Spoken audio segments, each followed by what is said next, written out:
Hey guys, it's Mike here, reviewing another episode of Agents of S.H.I.E.L.D. And the first episode, it's got like a mixed reaction. Like, we liked it, we all liked it because it had this like cool Avengers feel to it. And then it also felt cheesy and kind of underwhelming. But it had Agent Coulson in it, who's a badass, and it's just kind of like, I liked it overall. I was like, I'm going to continue to watch this show. I hope it doesn't become bad. It almost feels like a CW show, but then it feels like it was created by the guy who made the Avengers, and it fucking was. We watched a movie. Yeah. We watched a movie. We watched it. We watched a movie. Yeah. You know what? We did a review. We watched a movie. Starts out and we're in the bus, which is a giant plane, jet, whatever. I don't know. I don't make airplanes. The whole team's on there, and this episode's pretty much the team tied together. Because you got all these people that you just interject into this first episode, and they're going to throw all these fuckers in a plane together. They're going to have to become a team. And you've got this one girl who was just sitting in a bus doing, like, hack work. So they're going to try to tie it all together. And first off, Agent Ward looks like, number one, Trap's lead singer. All the agents are on the plane. They're having trouble getting along because they're trying to find their footing or whatever, just like the show kind of is. And then we go to Peru, trying to get to this strange and powerful object that's been found there. And there, Agent Coulson runs into Commandores Reyes, who he used to work with back in the day. And only Agent Coulson, who's a pimp, could look like he does and hit that. Not that he's an ugly guy, I'm just saying she's gorgeous, and it's because Agent Coulson is a badass. There's this weird moment where Agent Ward takes this big stick thing and hits the ground with it, and it does all this weird shit, and they didn't explain that. I was confused by it. Maybe I'm an idiot. I'm sure 2 or 3 trollish kind of fanboys. I'm a fanboy too, don't get me wrong. I'm like, you don't know what that is? Why do you have a camera? If you don't know what he had there, why do you even have a camera? Why do you breathe? You shouldn't be doing this, But that happens sometimes. He doesn't. I don't know what that was. It looks like Gambit's stick.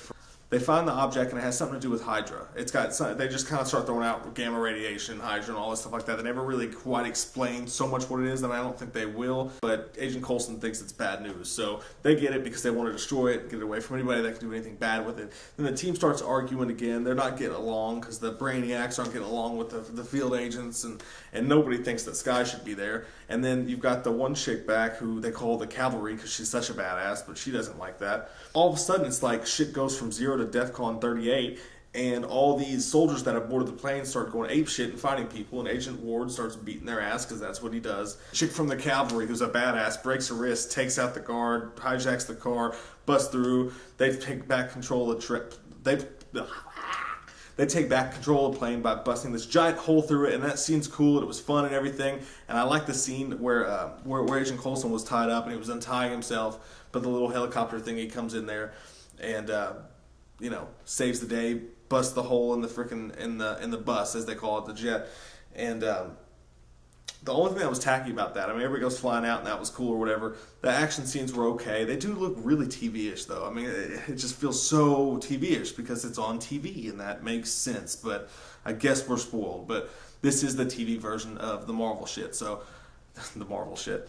This is the TV version of the stuff that we'll see on Marvel. So once you gotta let that sink in, I think some of us are programmed to expect a certain thing when we watch Marvel, and this isn't going to be that. They don't have the money to do that, but it still looks pretty good. It's just kind of hokey at times, kind of cheesy, and sometimes in the wrong way, and sometimes it plays right. But I'll tell you this, without Agent Coulson, this show would not work. They have to have him there. If he ever goes away or whatever, and they hinted again at like him being what really happened. He thought he was just like stabbed in the chest and came back to action after a couple weeks. We still don't know what happened there, but I think it's like a life decoy model clone or something like that. I don't know if he's a robot or a clone, but the show would not work without him. He is the real anchor of it. He's what keeps he's the talent, He really is the talent of the show. Agent Ward's fine.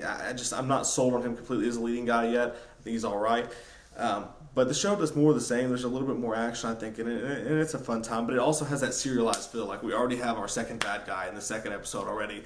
I hope that they'll keep doing that, but kind of tie into a larger bad guy, like a larger villain down the road. That would be really cool, and I hope that they do that because I want to have that continuation going too. But they do have that with the team. Like the team's growing and growing, and then at the end of the episode, it was kind of cheesy how inflatable boat, like save the day. I don't think that would work in real life at all. They're back. They save the day. Everything's fine, and they shoot up that Tesseract thing. Test the thing that's powered by the Tesseract into the sky and just blow it up. Guy's sitting there. She gets a text from the Alabama Elephant Tide, whatever, the Rising Tide. She gets her text from the Rising Tide, and they're like, "Are you ready to go dark?" And she's like, "Yes." I mean, if you're going to use code for something, why not? If you're not just going to say, "Are you ready to turn on them and kill some people or blow up some shit or whatever," say that. But if you just say, either you say that or you try to cover up by saying like a super code word like, "Do you like pizza in the morning?" And she would say yes, you know. But just saying, "Do you want to go dark?" It's like, it's obvious what you mean. What is the point of the code? But she says yes. But yeah, and then at the end of it, the best part of the entire show, thank God for this, because this hints at future stuff like Iron Man, Robert Downey Jr., whoever the hell. I mean, they probably have to pay him way more money than they have to do it. But this hints at future cameos because Nick Fury's there at the end of it. Samuel L. Jackson himself. And I didn't even like look at him close just to make sure, oh, that is Samuel L. Jackson. It was badass. That whole scene was hilarious. He's bitching at Coulson about the plane. And Coulson's like, "Yeah, we're going to cancel that fish tank or whatever." That scene was badass. I absolutely loved it. It set the show off for me and made this episode better than the first one. I mean, they were right there on an even keel with each other. Bumped it up a step for me. That's awesome whenever you can have some cameos and shit like that come back. And I like how the team's starting to work together and stuff like that. But overall, pretty much the same stuff. It was a little less cheesy to me. We kind of sunk our teeth into it a little bit more. I'm liking it more than the last episode.